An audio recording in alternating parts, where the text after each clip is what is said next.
Una de las personas claves en la historia de la electricidad es Michael Faraday. Faraday fue el inventor del motor. ¡Qué groso Faraday! Además de ser el descubridor de la inducción electromagnética, que permitió el desarrollo de la máquina eléctrica más sencilla y más utilizada por nosotros, el transformador. Gráfico, por favor. Si la corriente que circula por una bobina es constante, su campo magnético también lo es. Si la corriente es variable, por ejemplo, alterna, el campo magnético de la bobina es también variable.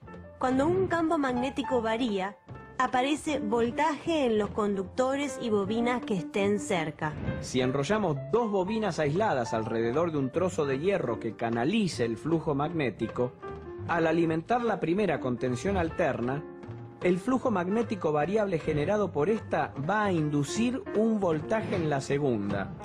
Ese es el principio del transformador. Y acá vienen los números. La relación del voltaje que entra en la primera bobina y el que sale de la segunda está dada por la relación del número de vueltas de alambre en cada bobina. El número de vueltas de la primera bobina sobre el número de vueltas de la segunda bobina es igual al voltaje que entra sobre el voltaje que sale. O sea que si la bobina primaria tiene 2000 vueltas y la secundaria 1000 vueltas, ¿el voltaje de salida va a ser la mitad que el de entrada? Exacto.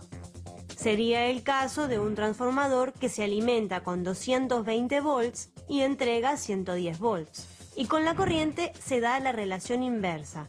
Si el voltaje se transforma a la mitad, la corriente se transforma al doble. O sea que si la bobina primaria recibe 1 ampere, la secundaria entrega 2 amperes. Exacto. ¿Y te acuerdas de la potencia? ¿Eh? La potencia. ¿Qué potencia? No, en serio, La potencia, que es el voltaje por la corriente, es la misma de los dos lados.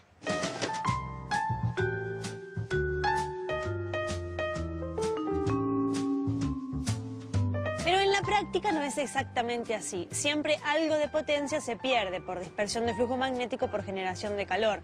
El transformador ideal no existe. La máquina ideal no existe.